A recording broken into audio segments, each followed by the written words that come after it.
We'll talk about risers and fallers for the 2024 NHL draft and which of them you should keep a watch on for the World Juniors. So that's all coming up on today's episode of Locked On NHL Prospects.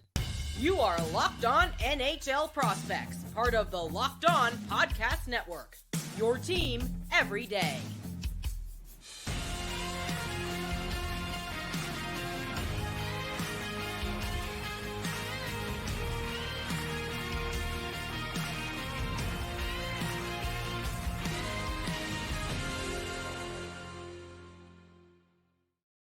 Hello and welcome back to Locked On NHL Prospects, part of the Locked On Podcast Network, your team every day. On this podcast, we break down everything prospects related for you 5 days a week, Monday to Friday. I'm Hadi Kalikesh, joined by Sebastian High, and on today's show, we'll be breaking down some risers and fallers for the 2024 NHL Draft. We'll talk about some prospects who have either risen up our rankings recently or have kind of slipped down a bit. We'll also talk about which 2024 NHL Draft prospects you should be watching at the World Juniors. We'll talk about everyone from Konsta Helenius to Michael Brandsegg-Nygård, who we mentioned last show, and everyone in between that's going to be at this tournament. But before we get into any of that, today's episode is brought to you by Game Time. Download the Game Time app, create an account, and use code LOCKEDONNHL for $20 off your first purchase. If you're watching on YouTube, make sure to like and subscribe. Leave us a comment letting us know what you want us to talk about next. And if you're listening on your favorite podcasting platform, make sure to make us your first listen of the day. So let's get right into it with the risers for the 2024 NHL draft. Some prospects have bumped their stock really recently, but we'll also talk about some prospects who kind of came out of nowhere and gave us a good show since we started scouting them back in June. We'll talk about some of these guys as well, but I really want to start with the name that's risen the quickest in the last couple of months. And for me, it's Zeev Buium. How do you feel about Buium so far? Buium's excellent. He's been tremendous to watch over the last couple of months, and just seeing his game-to-game progression. I mean, he was excellent last year with the NTDP.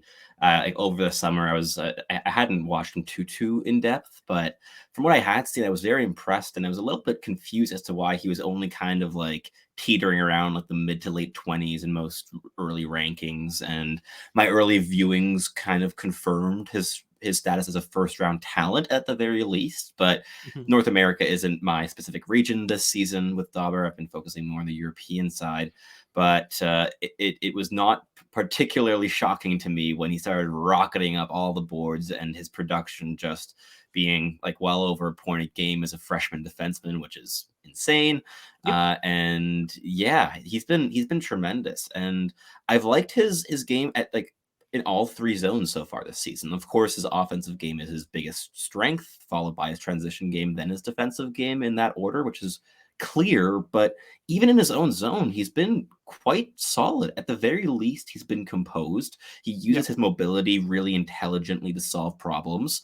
And while, yes, he does skate himself into some problems at times, and there are turnovers, you can expect nothing else from a freshman defenseman in the NCAA, let alone one who is a draft eligible still. So I've been very impressed so far, but talk me through your recent viewings of him, because I know you've caught quite a few, and how has he progressed since that beginning of the season, and what makes him such a slam dunk top 10, top 12 talent right now? Yeah, he's entered my top 10 fairly comfortably. I think the very interesting thing of Zeev Buium is he's fully leaned into the offensive side of games. Basically has just been using the mobility that makes him such a really good gap closer and transition defender, and used that to just kind of bolster his offensive game. And I think that's really what I was looking for with Buium. Is I saw a player who's really good at closing gaps, is really good at manning transitions, but I didn't really see a guy who could see and think the game at an advanced level. But you see him now, and it's just every single shift. I mean, there was a game at Ross recently where the color commentator for Denver University was just like, if there's any player I want from this Denver lineup with the puck in his stick in the last minute of the game, it's Zeev Buium. And I'm like, this is a freshman defenseman in the NCAA. This makes no sense. Yeah, he's really, really fun. I've been really excited with the type of hockey he's been playing and the way he's molded his game to kind of fit more of a style that works with his strengths. He's a player who tried to play a physical game when he doesn't really have that edge. Now he's mainly like he's layering stick and body, but he's going into checks with a stick first. and that's allowed him to separate pucks from opponents a lot more regularly.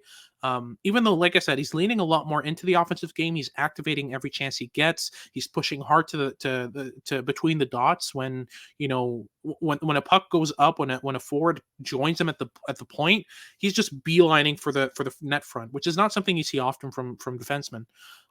He's leaned into that side of the game really hard, and I find that really interesting within his game.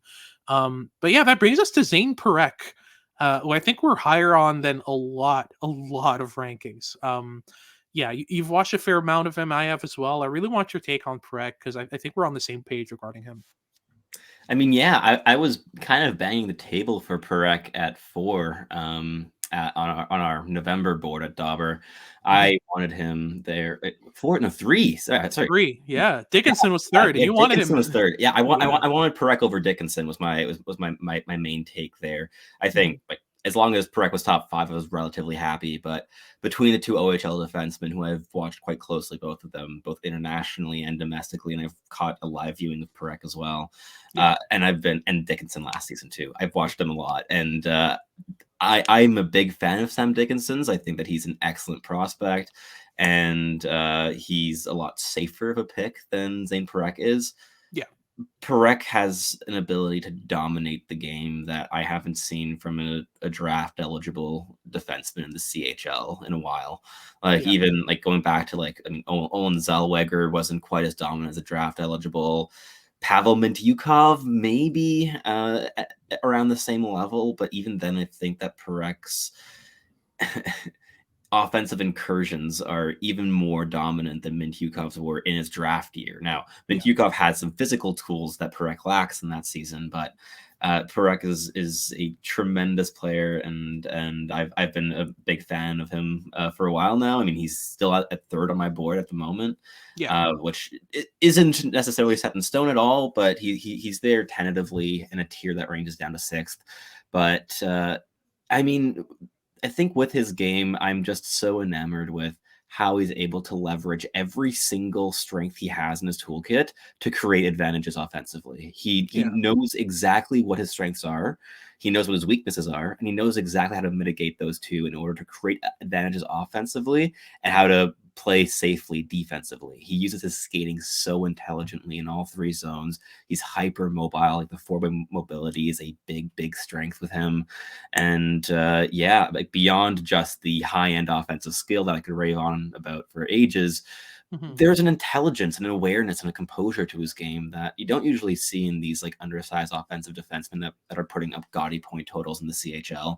And I think that he's a very special talent, and I've been watching him closely for over a year now, and he's been progressing steadily. Like the development curve is looking really nice there as well, and I don't really see a reason to take him outside my top 5 anytime soon.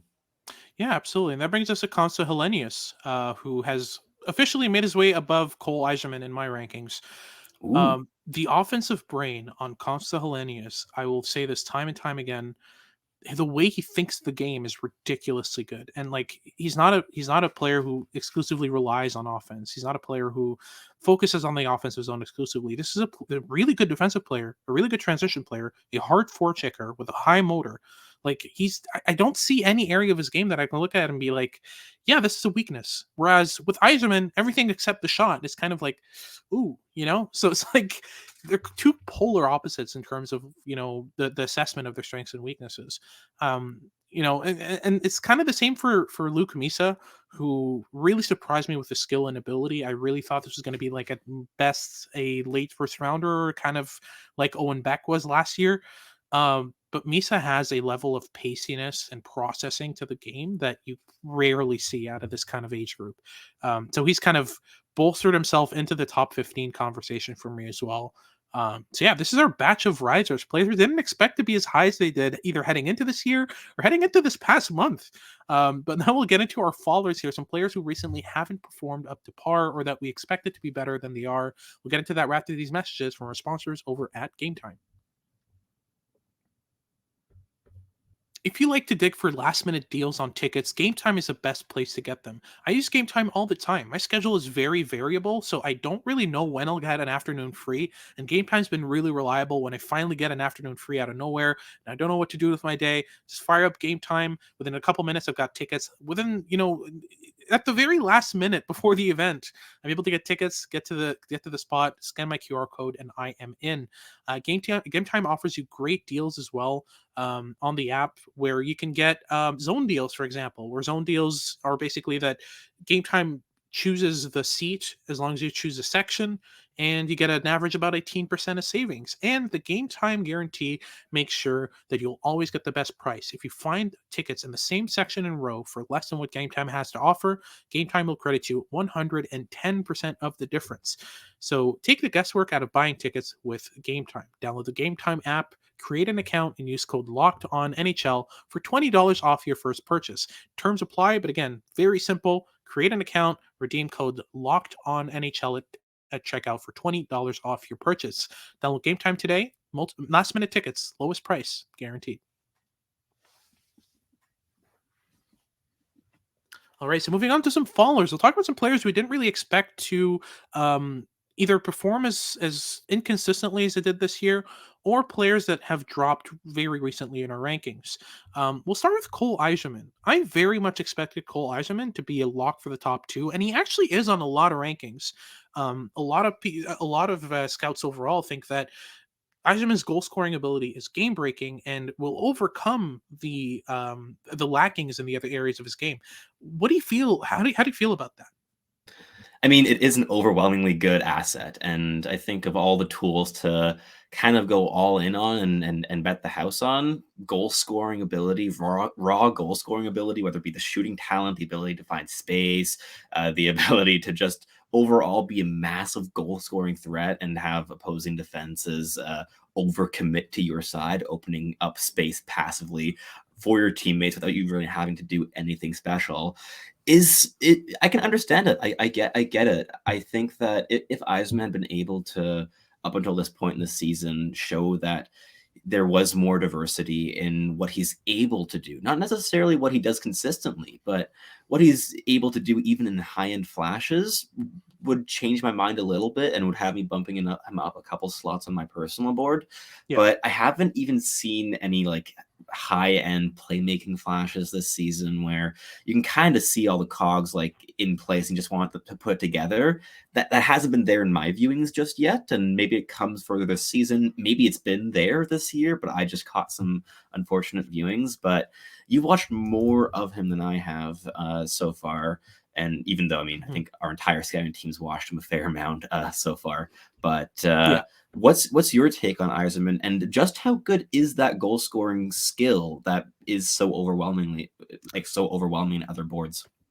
Yeah, I mean, for me with Eiserman, you're probably talking about the second best goal scorer in the past 2 drafts with Connor Bedard. And I'm including like Adam Fantilli in there. I'm including, a lot of really good goal scorers last year and this year. His goal scoring ability is ridiculous. Like you said, the shot itself mechanically is fantastic. He puts a lot of power on it. But beyond that is the off puck movement, the ability to find space, the ability to create space for himself in the offensive zone. That's great. My issue is everything that leads into the offensive zone is a red flag. And we've seen that story before. We've seen it with Alexander Holtz, who still to this day is struggling to find his niche with the New Jersey Devils and has struggled on almost every line he's played on. Even though he has gotten some points, you haven't seen the 40 goal scoring potential with Holtz post draft yet. And at the NHL level, it doesn't really look all that clear. Whereas in his draft year, you looked at his shot and it was just like, he's a great goal scorer with a ridiculously powerful shot and can move off the puck really well. He's clearly going to score a lot of goals. And there's so much more to the NHL game than that. A lot of your goals at the NHL level start in the defensive zone unless you're taking an offensive zone faceoff. A lot of your plays start with good defensive positioning, good stick work in your own zone, and especially awareness of lanes in transition. That's created so many goals for these high-end goal scorers. You look at the Stamkoses and the Kucherovs, and you look at the high-end goal scorers in the NHL, and they're not necessarily high-end defensive players, but they're not pure liabilities. And they're especially able to string together plays and get the puck in the offensive zone in possession. They're able to participate in that happening, whereas I don't see that often from Eiserman. So that's my big concern with him. But another follower we have in this list would be Carter Yakemchuk. I headed into the 2023-24 season expecting Yakemchuk to be in the top 20 conversation for sure. In his draft -1, I was fairly impressed with the viewings I had gotten in on him. And this year, I just see a lot of chaos. He reminds me a lot of Cam Allen in that respect of just like being really good in your draft -1, heading into your draft year and trying to do way too much. And Yakemchuk has put his team in trouble a lot of times. He's getting penalty killing minutes, and I don't get it. I'm sorry, I just don't. So yeah, it's been on and off with Yakemchuk. I've struggled a lot, but like you look at the production and it's just off the charts, right?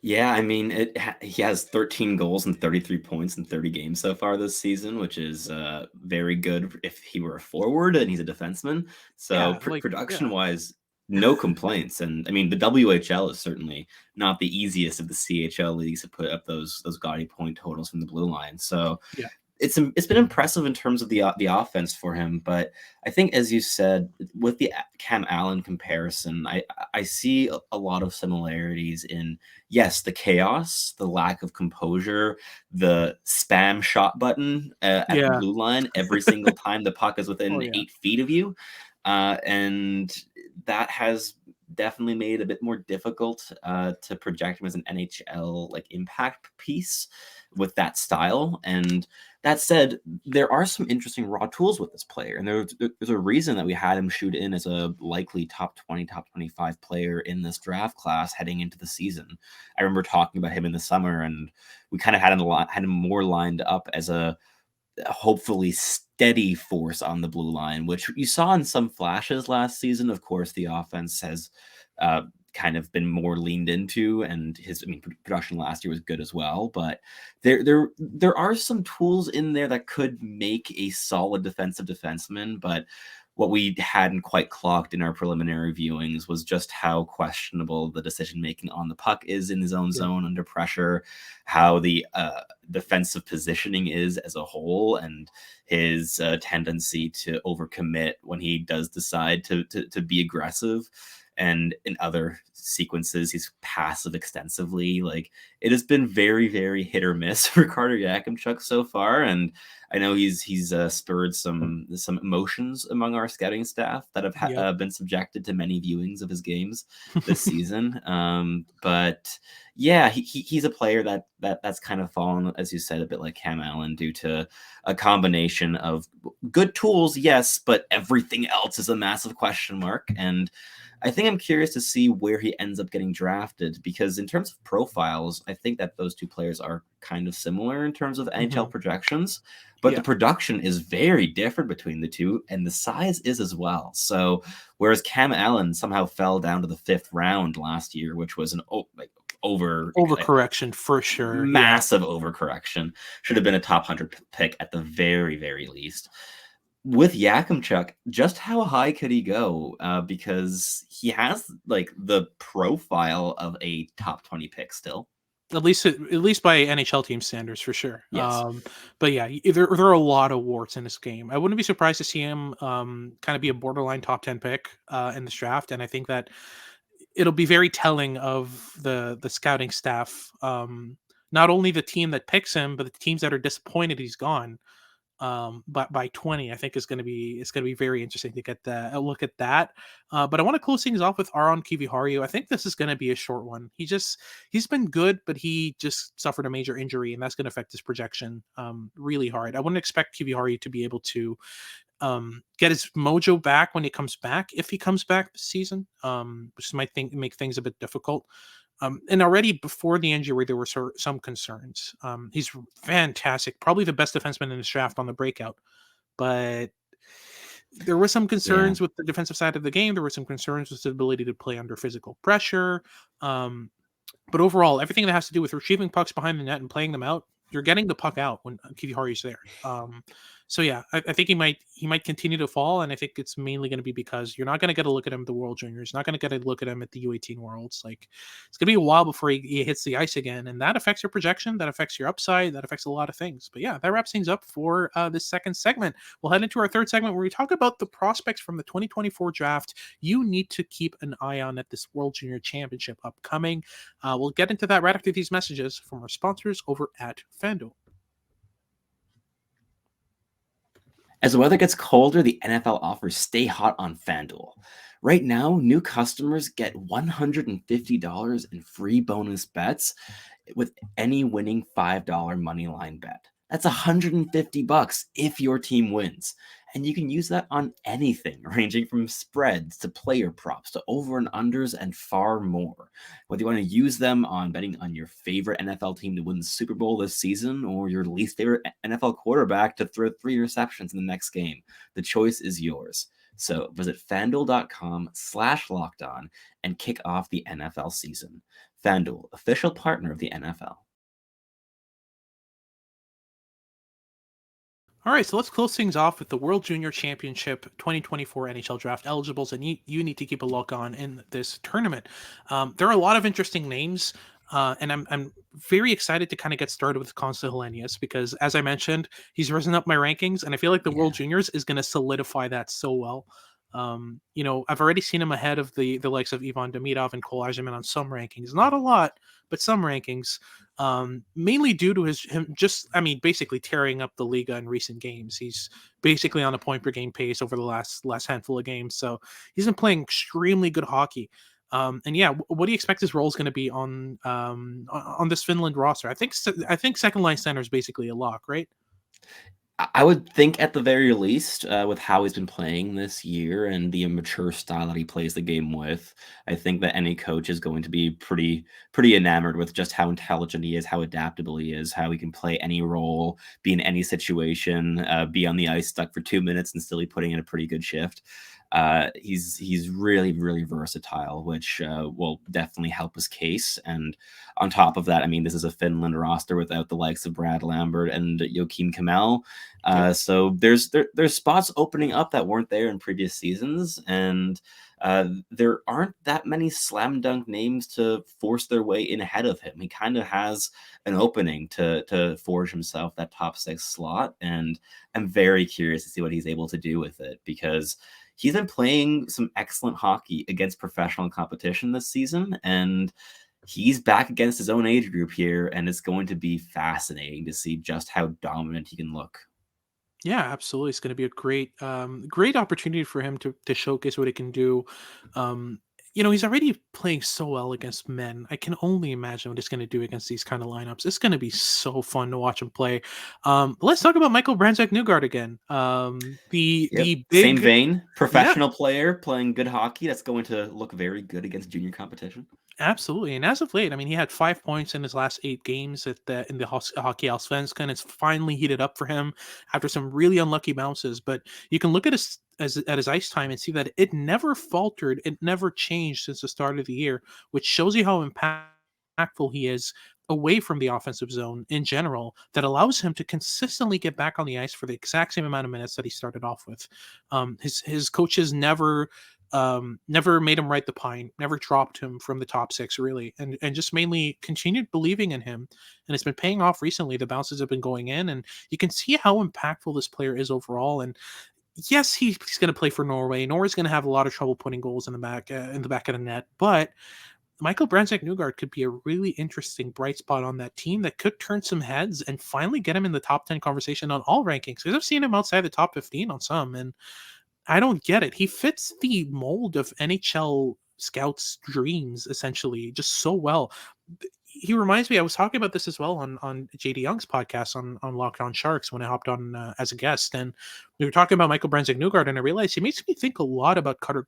He reminds me a lot of Cutter Gauthier in terms of a bigger player who doesn't get the recognition he deserves, goes and plays some really good tournaments, all of a sudden heads are turned, and he gets picked in the top 5. I would not be surprised to see Michael Brandsegg-Nygård get picked around 5th overall, especially if he has a good tournament, because he just fits that mold of what NHL teams look for in a player just extremely well. And we talked about it last episode, could very well be one of the first from this draft year to make the NHL. But moving on to Emil Hemming, who I didn't really expect to make this Finland forward roster until I saw the players that aged out, and I was like, yeah, they need a scoring winger. What do you expect from him in this year? He's going to get opportunities to put the puck in the net at the very least. That's what he does very well. He's a bit limited outside of that, but I think the goal scoring ability, if he's shoot into top 9, top 6 role at any point in this tournament, you could see him get a couple goals in just by virtue of how good his shot is. And he's lethal against his own age group, against U20 competition in general, with his release and with his shooting mechanics. The power he's able to generate in tight is really impressive.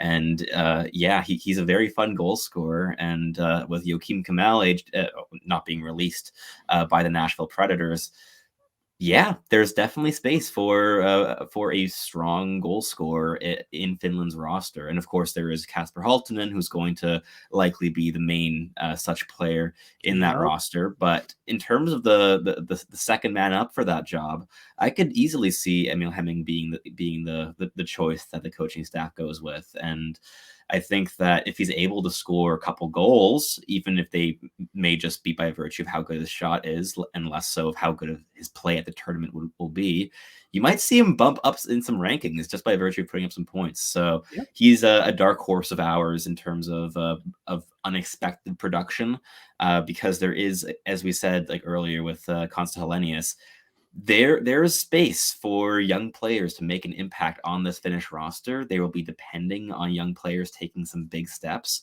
in order to compete for the podium. And Emil Hemming's an interesting one, but so is the last player in this segment. Veeti Vaisanen, talk me through him. What have you liked so far this season? I've liked everything I've seen from Vaisanen, not to a point where I'd consider him kind of a lock for the first round, but definitely in the kind of 25 to 40 range. He's absolutely a contender for that. Vaisanen is just so dependable. That's the main thing that stands out with him. Is just how dependable he is for his age. His mobility is fairly solid. His stick work is really good.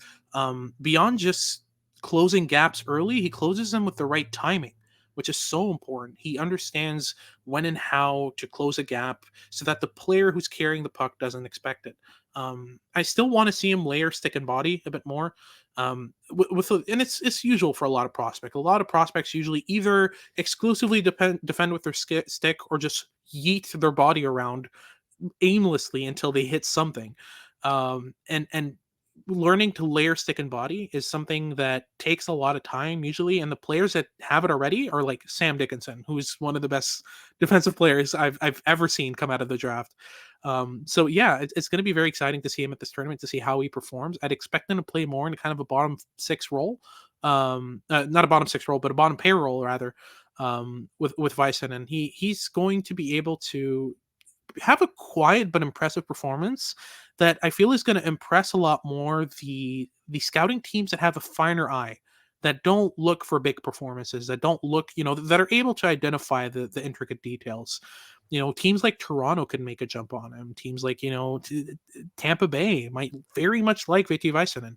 Minnesota, maybe? Minnesota could be another one. Yeah. After their first round pick of last year, I think they need one of those. So, yeah. That wraps things up for today's show. Thank you very much for tuning in. If you're watching on YouTube, make sure to like and subscribe. Leave us a comment letting us know what you want us to talk about next. And if you're listening on your favorite podcasting platform, make sure to make us your first listen of the day. For your second listen of the day, make sure to check out Lockdown Sports Today, and their 24/7 news channel that keeps you updated on what's going on around sports. And make sure to tune in for our episodes next week as we continue our World Juniors coverage. This has been Hattie Kalakash with Sebastian High, and we hope you tune in next time.